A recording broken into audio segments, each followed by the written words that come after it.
प्यारे बच्चों, नमस्कार। बच्चों, हम गृह विज्ञान विषय का अभ्यास 21 रोगी का कमरा, चुनाव, सफाई की व्यवस्था इत्यादि के बारे में पढ़ रहे थे। कल हमने पढ़ा था कि रोगी को अलग कमरा क्यों दिया जाता है।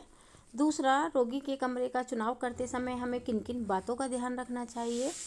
तीसरा, हमने पढ़ा था कि रोगी के कमरे में क्या क्या सामान होना चाहिए और क्या क्या नहीं होना चाहिए। इस सब के बारे में हम कल पढ़ चुके हैं।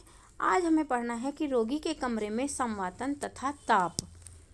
बच्चों, संवातन का मतलब मैं आपको बता दूं कि संवातन का मतलब होता है कि रोगी के कमरे में वायु का आवागमन, यानी कि वायु मीन्स हवा, यानी कि हवा का आना और जाना। रोगी के कमरे में खिड़की और दरवाजे जो हैं बच्चों, वो आमने सामने खुलने चाहिए, जिससे कि एक तरफ से शुद्ध वायु कमरे में प्रवेश कर सके तथा दूसरी तरफ से अशुद्ध वायु कमरे से बाहर निकल सके। इसी को कहते हैं हम संवातन व्यवस्था। अब रोगी का कमरा भली भांति खुला हुआ तथा हवादार होना चाहिए। इसमें संवातन के लिए उचित खिड़की, दरवाजे तथा रोशनदान होने चाहिए। बच्चों, यदि कमरे में रोगी का कमरा जो है भली भांति खुला हुआ होना चाहिए, खुला हुआ यानी कि हवादार भी, जिससे कि शुद्ध वायु कमरे में आ सके और अशुद्ध वायु कमरे से निकल सके। इसके लिए संवातन के लिए इस वायु के शुद्ध वायु का आना और अशुद्ध वायु के कमरे से बाहर जाने की क्रिया को ही हम संवातन कहते हैं। इस संवातन की उचित व्यवस्था के लिए कमरे में खिड़की, दरवाजे और रोशनदान इत्यादि बनाए जाते हैं। और यदि इनको रोशनदान, खिड़की, दरवाजों को शुद्ध वायु के आने जाने के लिए खुला ही रखना चाहिए। रोगी को अन्य लोगों की अपेक्षा शुद्ध वायु की ज़्यादा ज़रूरत होती है। इस बात का अवश्य ध्यान रखना चाहिए कि रोगी का कमरा ऐसा हो जिसमें कि खिड़की, दरवाजे हों, रोशनदान हो, जिससे कि वायु, शुद्ध वायु आ जा सके, साथ में प्रकाश भी आ सके कमरे में। लेकिन इसके साथ साथ बच्चों, दूसरी बात का हमें ये भी ध्यान रखना है कि रोगी के कमरे में जो खिड़की, दरवाजे हैं उनको इस तरह से खोलने चाहिए कि जो वायु है वो सीधे ही रोगी को ना लगे, क्योंकि सीधी हवा जब रोगी व्यक्ति को लगती है तो वह रोगी व्यक्ति जो है और अधिक बीमार हो जाता है। इसीलिए खिड़की, दरवाजे तो हों, लेकिन साथ साथ उनको खोलने की उचित व्यवस्था हो। इसीलिए खिड़की, दरवाजों को, रोगी के कमरे के खिड़की जो दरवाजे हैं उनको थोड़ा सा आड़ा करके खोलना चाहिए। आड़ा की जिस तरफ रोगी लेटा है उस तरफ को ना खोल के दूसरी तरफ को उन्हें खोलना चाहिए। या रोगी का बेड खिड़की की जिस तरफ खिड़की खुलती हो उस तरफ ना रख के दूसरी तरफ रखना चाहिए, जिससे कि जो हवा आ रही है खिड़की से या दरवाजे से वो सीधी रोगी को ना लगे। अब है कि रोगी के कमरे का ताप मनुष्य के शरीर के ताप के बराबर होना चाहिए, अर्थात लगभग 98 डिग्री फ़ारेनहाइट या 37 डिग्री सेल्सियस। इसके लिए सर्दी के दिनों में कमरे को गर्म तथा गर्मी के दिनों में कमरे को ठंडा रखा जाना चाहिए। बच्चों, कमरे का ताप जो है वो तो हमको ठीक करना पड़ता है कि यदि गर्मी के दिन हैं तो कमरे को ठंडा रखने के लिए व्यवस्था करनी पड़ती है, और यदि सर्दी के दिन हैं तो कमरे का ताप गर्म रखने के लिए हमें कमरे में गर्माहट की व्यवस्था करनी पड़ती है ना। गर्मी के दिनों में कमरे को ठंडा रखने के लिए पंखे, कूलर इत्यादि की व्यवस्था करनी पड़ती है, लेकिन यदि सर्दी के दिन है और कमरे को गर्म रखने के लिए हम रूम हीटर इत्यादि लगा सकते हैं। अब है कि सर्दी के दिनों में कमरे को गर्म रखने के लिए कमरे के अंदर आग जलाना किसी भी प्रकार की उचित नहीं है। बच्चों, यदि सर्दी का मौसम है, रोगी व्यक्ति को सर्दी लग रही है तो हम कमरे के अंदर जो है आग जलाते हैं, लेकिन ये बात आपको पहले ही भी बताई जा चुकी है कि जब हम कोई भी आग जलाते हैं तो उसमें से एक विषैली गैस निकलती है, जो कि रोगी के दृष्टिकोण से किसी भी रोगी के लिए उचित नहीं होगी। उन व्यवस्थाओं को छोड़कर जबकि कमरे में इन कार्यों के लिए अंगीठी या चिमनी बनी हुई हो, बिजली की अंगीठी हो या हीटर के द्वारा कमरे को गर्म करना ही उपयुक्त रहता है। बच्चों, ऐसा नहीं कि कोयले की, उपले की अंगीठी, लकड़ी की अंगीठी जला के रोगी के कमरे में रख दें कि रोगी का कमरा गर्म हो जाए, लेकिन ये व्यवस्था रोगी के लिए उचित नहीं है। रोगी के कमरे को गर्म रखने के लिए या तो हम उसमें बिजली की अंगीठी का मतलब है हीटर जला दें और कमरे को गर्म रख सकें, लेकिन हीटर को भी बच्चों लगातार बहुत घंटे तक नहीं चलाना चाहिए, है ना। लेकिन क्योंकि उससे विषैली गैस निकलती है तो वो रोगी को नुकसान पहुंचाती है।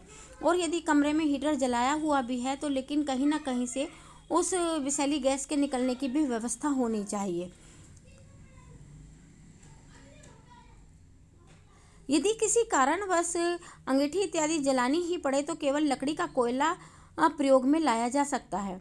इसके अतिरिक्त जब अंगीठी में पड़ा कोयला लाल सुर्ख हो जाए तभी कमरे में रखना चाहिए। बच्चों, यदि कई बार ऐसी भी व्यवस्था होती है कि घर में हीटर नहीं होता या हीटर नहीं जलाया जा सकता, लाइट की व्यवस्था नहीं होती है, तो रोगी के कमरे को गर्म रखने के लिए हीटर नहीं जला सकते, तो ऐसी स्थिति में रोगी के कमरे को गर्म रखने के लिए अंगीठी ही एक साधन बचती है। तो अंगीठी जलाने का मतलब है कि जब अंगीठी आपने जलाई है और उसमें से धुआं निकल रहा हो, तो आप ऐसी इस स्थिति में अंगीठी को रोगी के कमरे में नहीं रखेंगे। जब अंगीठी के कोयले जलकर लाल हो जाते हैं, उसमें से धुआं निकलना कम हो जाता है, तब उस अंगीठी को आप रोगी के कमरे में रख सकते हैं, लेकिन वो भी ज़्यादा देर नहीं रख सकते। और साथ ही जब भी रोगी के कमरे के लिए अंगीठी जलाई जाती है तो उसमें केवल कच्चे कोयले ही जलाए जाने चाहिए। भट्टी में जलने वाले, फैक्ट्रियों में जलने वाले, फैक्ट्रियों की भट्टियों में जलने वाले कोयले को कभी भी नहीं जलाना चाहिए। साथ ही खिड़कियां, रोशनदान पूरी तरह से खुले होने चाहिए। जब आपने जली हुई अंगीठी को रोगी के कमरे में रखा है कमरे को गर्म करने के लिए, तो आप रोशनदान या खिड़की ज़रूर खोल के रखें, जिससे कि उस जली हुई आग में से जो गैस निकलती है वो बाहर निकल सके। रात को सोते समय अंगीठी को बाहर रख देना चाहिए। अब वो कमरा गर्म हो चुका है, रोगी व्यक्ति के सोने का टाइम हो गया, तो आप उस जलती हुई अंगीठी को रोगी व्यक्ति के कमरे में नहीं छोड़ेंगे, बल्कि उस अंगीठी को कमरे से बाहर रख देंगे। रोगी के पलंग व बिस्तर को गर्म रखने के लिए, इसके अलावा बच्चों, ये तो कमरे को गर्म रखने का तरीका है, लेकिन यदि रोगी व्यक्ति का बिस्तर भी हमें गर्म करना है तो उसके लिए क्या करेंगे बच्चों, हमने बताया था कि गर्म, जब हम पढ़ रहे थे कि गर्म सेक, ठंडी सेक, तो हमने बताया था कि गर्म सेक देने के लिए एक बोतल भी आती है बाज़ार में, है ना, उसमें गर्म पानी करके भर दो तो वो गर्माहट देता है और उसे रोगी व्यक्ति को दे दो, है ना, तो वो अपने बिस्तर के अंदर रख लेगा तो बिस्तर गर्म हो जाते हैं। इसके साथ ही साथ बच्चों, आजकल मार्केट में एक दूसरी तरह का हीट बैग आ रहा है जो कि बिजली से गर्म हो जाता है और लगभग काफ़ी देर तक गर्म रहता है, तो रोगी व्यक्ति को गर्माहट पहुंचाने के लिए उस हीट बैग का भी प्रयोग किया जा सकता है ना। इससे उसे रोगी व्यक्ति को किसी भी प्रकार की हानि भी नहीं होती, क्योंकि हीट बैग में से या गर्म पानी की बोतल में से कोई विषैली गैस नहीं निकलती। गर्मियों के दिनों में, अब गर्मियों के दिनों में तुमसे ये तो था सर्दी के दिनों में रोगी के कमरे को या रोगी के बिस्तर को गर्म रखने का तरीका या रोगी को गर्म रखने का तरीका, लेकिन इसी तरह से गर्मियों के दिनों में रोगी व्यक्ति के कमरे को ठंडा रखना भी ज़रूरी होता है। तो उसके लिए हमें क्या करना है कि गर्मी के दिनों में खसखस की पर्दे लगाकर कमरे को ठंडा किया जा सकता है। बच्चों, खसखस के पर्दे आते हैं बाज़ार में, उनको आप रोगी व्यक्ति के कमरे के दरवाजे पर लगा दें तो उससे भी जो है ठंडी हवा जो है कमरे में आती जाती रहती है और रोगी का कमरा ठंडा रहता है। सुविधा होने पर कमरे को वातानुकूलित भी किया जा सकता है। वातानुकूलित का मतलब है कि यदि रोगी व्यक्ति को ठंडी हवा नुकसान नहीं दे रही है तो आप रोगी व्यक्ति के कमरे में एसी भी लगा सकते हैं, यदि आपके पास आर्थिक परेशानी ना हो तो। सावधानी के लिए रोगी का पलंग इससे दूर ही रखना चाहिए। बच्चों, एसी की हवा जो है वो काफ़ी ठंडी होती है, तो इसीलिए रोगी व्यक्ति, चाहे उसे हवा ठंडी नुकसान ना दे, लेकिन फिर भी रोगी व्यक्ति को ठीक सीधी ठंडी एसी की ठंडी हवा के सामने नहीं रखना चाहिए।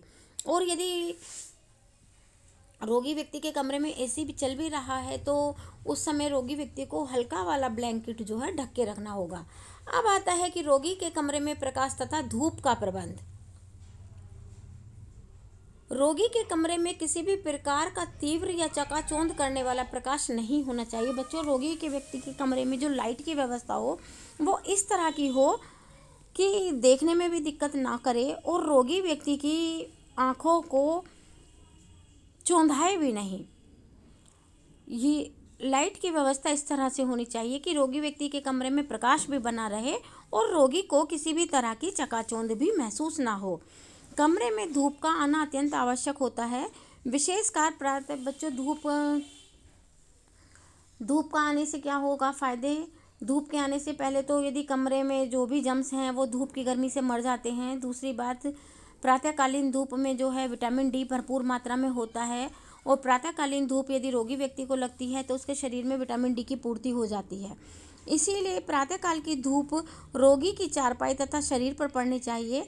यह रोगी के स्वास्थ्य के लिए अत्यंत लाभदायक है, किंतु दोपहर की धूप रोगी के लिए कई प्रकार से हानिकारक और असुविधाजनक हो सकती है। इससे गर्मी बढ़ती है तथा इसकी चमक से आंखों पर प्रतिकूल प्रभाव पड़ता है। इसके लिए खिड़कियां तथा दरवाजों पर गहरे रंग के पर्दे होने चाहिए। बच्चों, प्रकाश होना चाहिए। धूप भी रोगी व्यक्ति के कमरे में आनी चाहिए, लेकिन प्रातःकालीन जो धूप होती है, निकलते हुए सूरज की जो किरणें होती हैं, उनमें विटामिन डी होता है, रोगी व्यक्ति के लिए फ़ायदेमंद होता है। तो निकलते सूरज की किरणें रोगी व्यक्ति की चारपाई पर ज़रूर पड़नी चाहिए, जिससे रोगी व्यक्ति के शरीर पर वो किरणें, सूरज की किरणें पड़ सकें और रोगी को विटामिन डी प्रचुर मात्रा में मिल सके। लेकिन इसके साथ साथ दोपहर की धूप जो है वो रोगी व्यक्ति को नहीं लगनी चाहिए, है ना। तो इसके लिए हम क्या करेंगे कि खिड़की दरवाजे जो हैं जहाँ रोगी व्यक्ति के कमरे में से सीधी धूप आ रही है, तो उन खिड़की दरवाज़ों पर हम पर्दे लगाएंगे डार्क कलर के, और सुबह के समय उन पर्दों को हटा देंगे, जिससे कि प्रातःकालीन सूरज की किरणें रोगी व्यक्ति के शरीर पर पड़े, और दोपहर के समय उन पर्दों को बंद कर देंगे, जिससे कि क्योंकि जब दोपहर को सूरज जो है अपनी पूर्ण गर्मी पर होता है, तो उस समय की जो किरणें सूरज की निकलती हैं वो रोगी को कई तरह से हानिकारक हो सकती हैं। रात्रि के समय कमरे में उचित प्रकाश का प्रबंध होना चाहिए। तो इसके लिए क्या करेंगे बच्चों, हम बिजली की व्यवस्था हो रोगी के कमरे में, उसके से जो है रोगी के कमरे का अंधेरे को दूर कर सकते हैं। और जो हम बल्ब या ट्यूबलाइट रोगी के कमरे में लगाते हैं वो इतने पावरफुल ना हो कि वो रोगी व्यक्ति की आंखों को चौंधाएं, और साथ ही बल्ब इस तरह से लगे कि या लाइट, ट्यूबलाइट जो भी हमने रोगी व्यक्ति के कमरे में लगा रखी है वो रोगी व्यक्ति की सीधी आंखों पर ना पड़े। किसी हल्के रंग का, दूधिया रंग का बल्ब जो है उसका प्रयोग करना चाहिए। यदि किसी कारण यह रंग पसंद न हो तो हल्के नीले रंग का बल्ब प्रयोग करना भी उचित रहता है। प्रकाश में किसी प्रकार की चमक या चौंध नहीं होनी चाहिए। इसके लिए बल्ब पर शेड लगाना उचित है। रोगी की आंखों पर सीधा प्रकाश नहीं पड़ना चाहिए। यदि बिजली न हो तो रोगी के कमरे में तेल का दीपक या लालटेन जलाई जा सकती है। बच्चों, ये तो बहुत समय पहले की बातें थी कि लाइट की व्यवस्था नहीं थी गांव-गांव में या शहर के भी बहुत से इलाकों में, लेकिन वर्तमान समय में तो एक छोटे छोटे से गांव में भी लाइट की व्यवस्था है। लाइट तो छोड़ो, अब तो इन्वर्टर की व्यवस्था है। तो इस तरह से दिया या मोमबत्ती या लालटेन जलाने की तो नौबत नहीं आती। लेकिन जो भी हमने लाइट की व्यवस्था रोगी व्यक्ति के कमरे में कर रखी है, उसका सीधा प्रकाश रात के समय में रोगी की आंखों पर नहीं पड़ना चाहिए। यदि बहुत ही पुराने समय की बात करें कि रोगी के कमरे में हमें लालटेन या दीपक जलाना पड़ रहा है, तो वह धुआं रहित होना चाहिए और उसकी लो हल्की रखनी चाहिए। इस प्रकार के प्रकाश करने वाले उपकरणों को रोगी की पहुंच से काफ़ी दूर ही रखना उचित होता है। इस तरह से बच्चों, आपका आज का ये चैप्टर ख़त्म हो गया। अब कल मिलते हैं। Thank you so much.